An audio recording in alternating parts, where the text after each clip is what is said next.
We all want to feel lovable and loved by the people we have relationships with.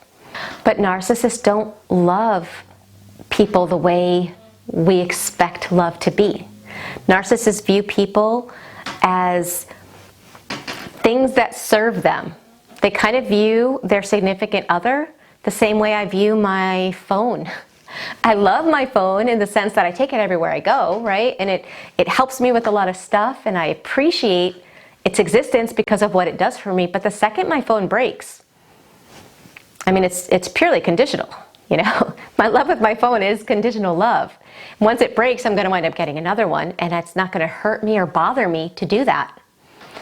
Unfortunately, malignant narcissists view people in that same sense. So somebody that's striving to feel love from somebody that's incapable of giving it is only setting themselves up to be hurt, to have their self-esteem eroded over and over again. So, okay, we talked about the 5 things that people chase. We kind of explained, I'm hoping I explained, why narcissists can never give that to you, but now I want to focus on how you can get it.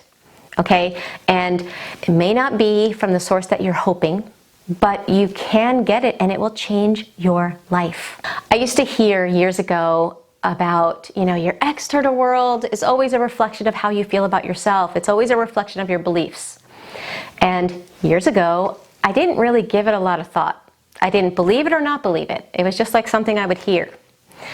It wasn't until I was on my own healing journey and I really looked at my life that I could literally say, wow, everything that I experienced was a reflection of how I felt about myself. I didn't see myself. I didn't appreciate myself. I didn't love myself. I didn't know what self-love was. I didn't respect my boundaries. I didn't even know what a boundary was. I didn't hear myself, right? Because we all have that voice inside, but I would either minimize it or think that, you know, no, that could be wrong. I didn't trust it. And so what happened? I wound up in relationships with people that reflected back to me what I wasn't even giving myself. I wound up with people that didn't, whether they were friends or different family members or even work relationships, with people that didn't see, hear, respect, value, or love me either. And as a recovering codependent, I did what every codependent did. I strove to get it externally because as a child, that's how we learn. That was part of my upbringing, was I had to get it outside of self. And so as I grew up, that became the template of all of my relationships. And it wasn't until I changed how I viewed myself that everything, I mean everything, completely changed. So I want to talk about some really simple ways that you can start getting this from self, even if you're still in a relationship with a narcissist. Okay? So for example, being seen and appreciated. I say this a lot to my clients, that they come to me saying, you know, I do this, and I do this, and she never sees it. And I ask them, do you see it? Do you ever give yourself credit for what you do? And I've met some amazing men that do so much for their family and never feel appreciated. And because they're so focused on the fact that they're not appreciated, they don't even see or feel good about what they're doing because their focus is always on what they're not getting. And when they change their focus and they start seeing and appreciating themselves, no, it doesn't change the narcissist, but it does change how they feel inside. So, for example, a dad that gets up early because his wife refuses to get up early to get the kids ready for school, rather than staring at what she's not doing, which is stealing the joy and the time he's having with his kids, changes the mentality to, wow, I'm so glad that I have the time in the morning to be here for my kids. I'm so glad, look how happy they are. This is like a special time that I could have with them. I'm a good dad. I'm so proud of myself. That's fueling that desire to be seen, but you're doing it from within. Rather than chasing to be seen as if it's by the narcissist who seems to be like, you know, the jockey with the carrot on the stick, you're giving it to yourself. So not only do you feel empowered, but you'll enjoy the things you're doing. If you don't view it that way, and you're staring at what this person isn't giving you, no matter how hard you try to get it, you're not even going to be able to enjoy what you are doing, okay? As far as hearing yourself, right? The toxic person doesn't hear you. Are you connected to self? Do you listen to what your inner self needs? For example, sometimes our inner self says, I'm too tired to do that. I don't really want to do that. I've done so much. I want to say no. But we shut that voice up. Why? Because we want to do it because maybe the narcissist will appreciate it. Maybe they'll be happy with us. And it never happens. So if you want other people to hear you, you have to hear you. And if your inner self says, I need to say no, you need to listen and respect it, even if it makes somebody else disappointed or upset.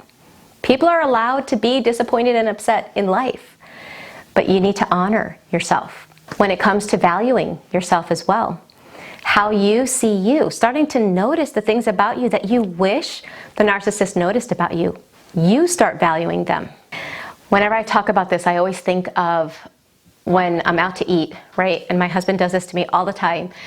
He'll be like, if he tastes something that he doesn't like or that's like completely disgusting, he's like, Michelle, oh my God, this is so gross. Try it.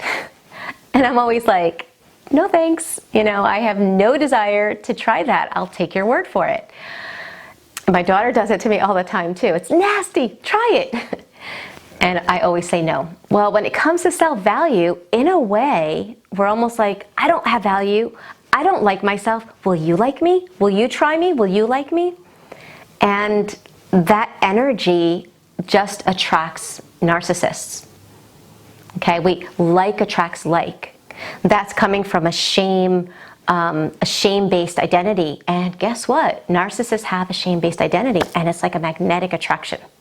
So start seeing your value and recognize that it's not dependent on whether the other person sees it or not. And the last thing is, when it comes to love, okay, we all want and deserve to be loved in the relationships we're in. But the reality is that we need to have self-love.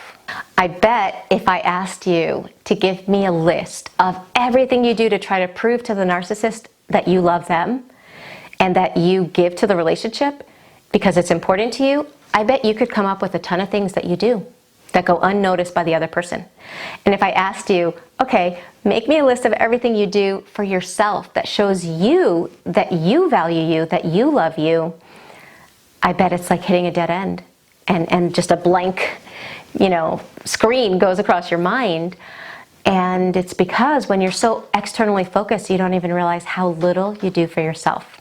But when you exercise self-love, you raise your value, because guess what? The narcissist sees you like this, but sometimes we stay here because we see ourselves like this. And self-love raises our value.